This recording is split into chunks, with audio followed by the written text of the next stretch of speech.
হ্যাঁ, নবীজি বলেছেন 5 ওয়াক্ত নামাজ পড়ো, এমন করে এমন করে এমন করে।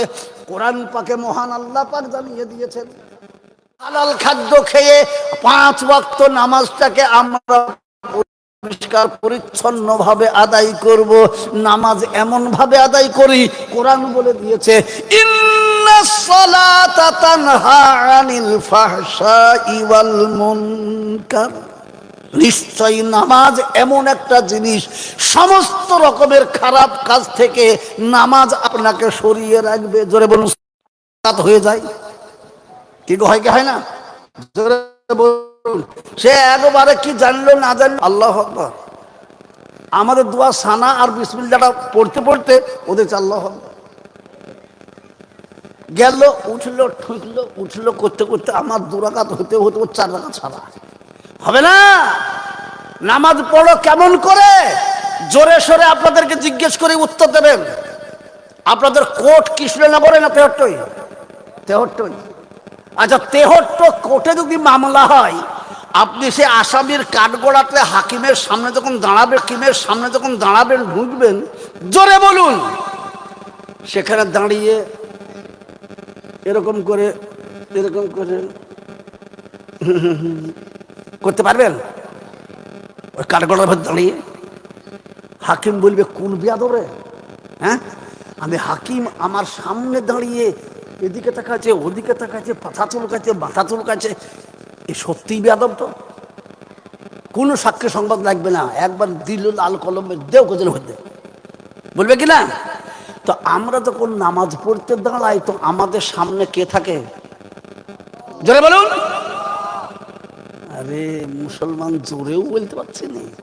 আমরা কাকে সামনে নিয়ে নামাজ পড়ি? আল্লাহকে।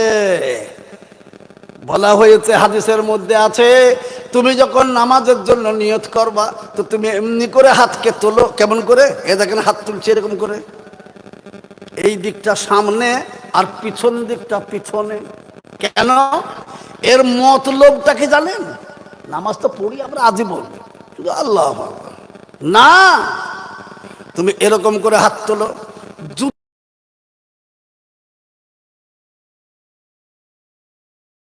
কোন মানুষ যদি এমনি করে হাত তোলে, তো পুলিশ কিছুতেই তাকে মারবে না, ধরবে, অ্যারেস্ট করবে। কেন? এরকম মানে স্যারেন্ডার। এরকম হাত তোলা মানে স্যারেন্ডার হয়ে গেছি। তো আমি স্যারেন্ডার হচ্ছে কার কাছে? কার কাছে? কার কাছে? মসজিদটা কার ঘর? জোরে বলুন, কার ঘর? আমি আল্লাহর কে? জোরে বলুন, গোলাম। তো আমি আমার সামনে স্যারেন্ডার হচ্ছি, দুনিয়াকে পিছন দিকে ফেলে রেখেছি, তোমাকে সামনে নিয়ে আমি বলছি তুমি মহান। জোরে বলুন সুবহানাল্লাহ। এইবার বলছেন, যে কোনো কাজ কথা বলতে গেলে একটু আদব লেহাজ রাখতে হয়। এই জন্য এইবার প্রশংসা করতে হবে। বাবা, যার কাছে মাদ্রাসা বলা দেখে কুতুব সাহেবকে জিজ্ঞেস করুন, মাদ্রাসা চালানো কেমন ঠেলার কাজ বাপ। হ্যাঁ, খাসপুরে আসবে, এসে যখন দেখবে ওই লোকটার কাছে 5 কুইন্টাল রড বাঁধতে হবে, তাহলে কি করতে হবে? যে গো 5 কুইন্টাল রড দাও মাদ্রাসায়, দেবে? মনে হয় একবার তৈরি করে, ঠিক আছে তো বলবে কিনা? না, আগে তার প্রশংসা করতে হবে। তার যত রকমের প্রশংসা থাক আর না থাক, বাড়ি চাড়িও তার প্রশংসা করতে হবে। বাবা, কি বলেন? হ্যাঁ, তবে যে আল্লাহ বলছেন তুমি দাঁড়িয়েছো আমার কাছে, নিবা বহুত কিছু, তাহলে তুমি কেমন ভাবে চলবা, কেমন ভাবে আসবা, তো শুনে নাও। এবার আমি সানা পড়ে নিলাম। সানা পড়ার পরে বলছি বিসমিল্লাহির রহমানির রহিম। আল্লাহ তোমার নাম নিয়ে শুরু করছি। তুমি বড় দাতা, তুমি বড় দয়ালু, তোমার মতো দাতাও কেউ নাই, তোমার মতো দয়ালু কেউ নাই। এই বলে আমি শুরু করলাম। করার পরে এবার বলছি আলহামদুলিল্লাহি রাব্বিল আলামিন। এর মানে কি বাপ? সমস্ত প্রশংসা তোমার, যেহেতু তুমি দোজাহানের প্রভু। আলহামদুলিল্লাহি রাব্বিল আলামিন। আয় আল্লাহ, সমস্ত প্রশংসা তোমার, কেননা তুমি ইহজগৎ পরজগতের প্রভু। শুধু এতটুকুই নও গো মওলা, তুমি আর রহমানির রহিম। আল্লাহ তোমার মতো দাতাও কেউ নাই, তোমার মতো দয়ালু কেউ নাই, এতটুকুতেই ক্ষান্ত নয় আমি। এবার আমি বলছি ইয়্যাকা না'বুদু ওয়া ইয়্যাকা নাস্তাঈন। আল্লাহ তুমি তো জানো আমি তোমার ছাড়া কাউরির ইবাদত করি না, আমার মাথা তোমার ছাড়া কাউরির কাছে নিচু হয় না, আর আমি যদি চাই কিছু তো তোমার কাছেই চাই, বাকি কাউরির কাছে চাই না। এই বলা হয়ে গেল, এইবার আমার চাওয়াটা বলছি ইহদিনাস সিরাতাল মুস্তাকিম। আয় আল্লাহ আমাকে সোজা ও সরল সঠিক রাস্তাতে পরিচালনা করো। সিরাতাল্লাযীনা আন'আমতা আলাইহিম, ওই রাস্তায় যে রাস্তায় চললে পারে তুমি খুশি হবা আর আমি তোমার পক্ষ থেকে লাভবান হয়ে যাব। যেরকম সুবহানাল্লাহ, তোমার পক্ষ থেকে আমি এনাম পাবো। গায়রিল মাগযুবি আলাইহিম ওয়ালাদ-দাল্লিন। আয় আল্লাহ ওই রাস্তায় আমাকে চালাইও না যে রাস্তায় আমি চললে তুমি নারাজ হয়ে যাবে আমার উপরে আর আমি ধ্বংস বরবাদ হয়ে যাব, ওই রাস্তায় যেন আমাকে চালাইও না। এ দেখেন সূরা ফাতিহা শেষ হয়ে গেল, তখন আমরা কি বলি? আমিন। কি বলি? কি বলি না? আল্লাহ তুমি কবুল করো। জোরে বলুন সুবহানাল্লাহ। দেখেন হয়ে গেল। তারপরে একটা সূরা মিলালাম, মিলিয়ে পড়তে লাগলাম। এবার আমি মনে মনে ভাবছি আল্লাহ গো, এ দাঁড়িয়ে দাঁড়িয়েই তোমার কাছে কত কিছু করছি, তুমি আবার আমার উপরে খুশি হবে কি হবে না? এই লাও গুলাম তোমার নিচে, তোমার কাছে নিচু হয়ে গেল, হাঁটুতে হাত দিয়ে এবার বলছি মাথা নিচু করে দিয়ে সুবহান রাব্বিয়াল আযীম, সুবহান রাব্বিয়াল আযীম। কি গো বলি? কি বলি না? এর মানে কি? আয় আল্লাহ তুমি বড় আমি ছোট, তাই গোলাম তোমার বড় দরবারে ছোট হয়ে গেছে।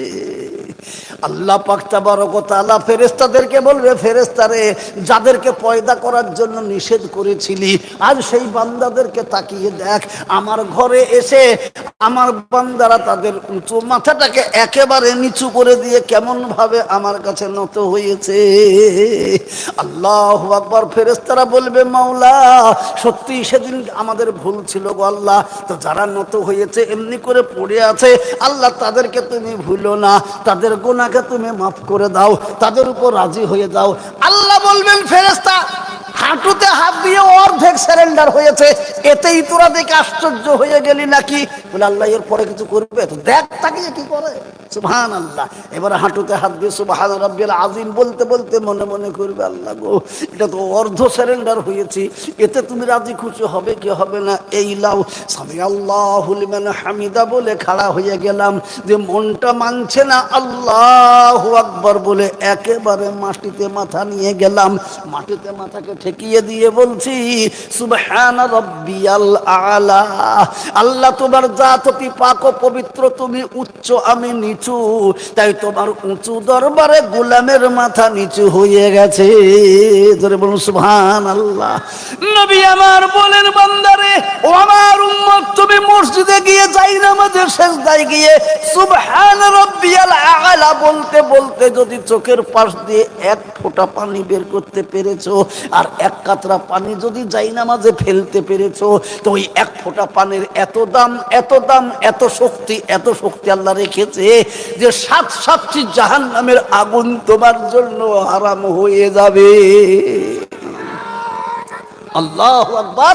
এবার কি বলছেন আল্লাহ দেখেন, বান্দা এবার মনে মনে করলো সুবহান রাব্বিয়াল আলা করতে করতে উঠলো, উঠে বসে আত্তাহিয়াত পড়ে নিল, আত্তাহিয়াত পড়ে নিয়ে এবার ডান দিকে সালাম ফিরিয়ে দিল, আসসালামু আলাইকুম ওয়া রাহমাতুল্লাহ, আসসালামু আলাইকুম ওয়া রাহমাতুল্লাহ।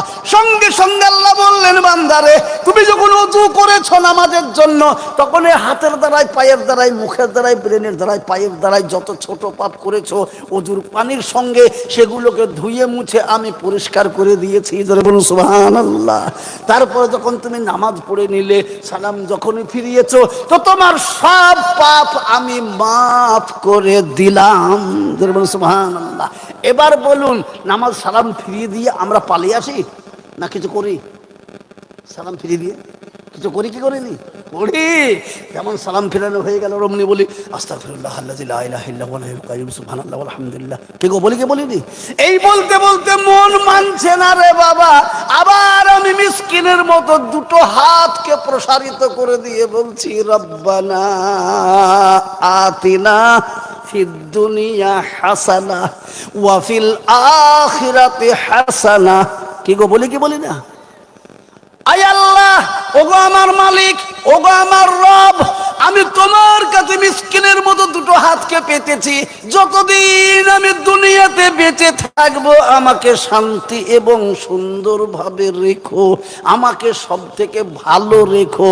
ওয়াফিল আখিরাতে হাসানা, তারপরে যখন আমি দুনিয়া ছেড়ে আখিরাতে যাব সেখানেও আমার ভালাই দান করো, সেখানেও আমাকে শান্তিতে রেখো।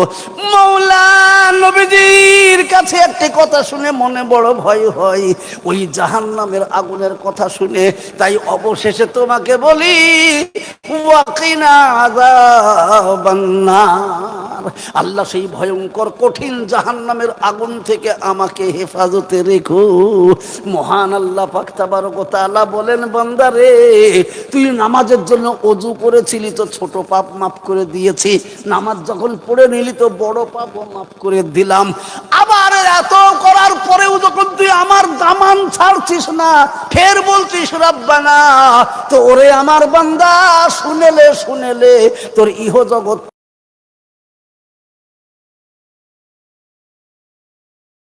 তো আমি নিয়ে নিলাম। জোরে বলুন সুবহানাল্লাহ। নামাজ একেই বলে বাপ, নামাজ এইরকম করে পড়তে হবে বাবা, তবেই তো সেই নামাজে আমি যখনই বলবো রব্বানা, আল্লাহ সঙ্গে সঙ্গে বলবেন তোর কোনো দুশ্চিন্তা থাকলো না। নামাজকে নামাজের মতো পড়তে হবে বাপ। সেই জন্য আমরা চেষ্টা নেব, আমি তোমার বান্দা গোলাম, তো তোমার ঘরে প্রত্যেক দিন আসছি 5 বার হাজিরি দিতে।